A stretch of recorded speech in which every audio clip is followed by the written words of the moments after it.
Paano kung ang Diyos ay hindi pala sa kalangitan at kaulapan matatagpuan, kundi sa maruruming eskinita at mapuputik na lansangan?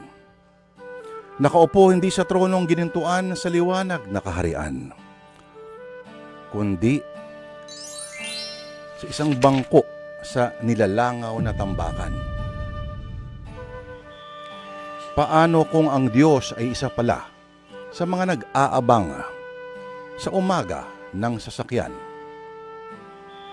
O baka hindi mo alam, katabi mo lamang sa loob ng bus na siksikan. Mga kakwentuhan, bago pa sumikat na yung kanta noong dekada 90 na nagtatanong na,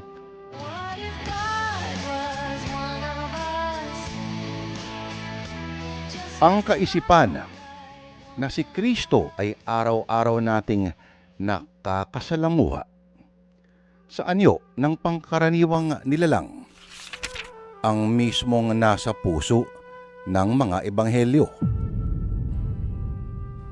Sa Biblia sa Juan, sinabi naging tao ang salita at nanirahan sa ating piling.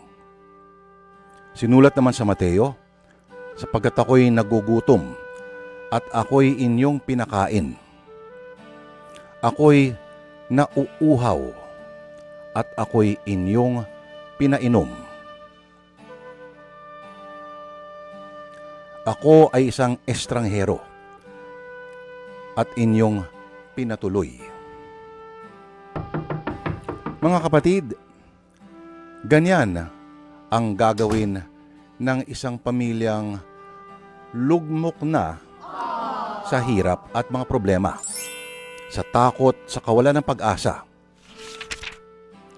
Isang araw ay makakatagpo sila ng isang marungis na pulubi. At babaguhin ito ng tuluyan ang kanilang kapalaran. At may ipapakita sa kanila kung gaano kadakila ang kawalan ng material na bagay, pero napupuno at nag-uumapaw naman sa ibang paraan. Minsan kailangan mo lang tingnan. At para makita, minsan kailangan may magturo.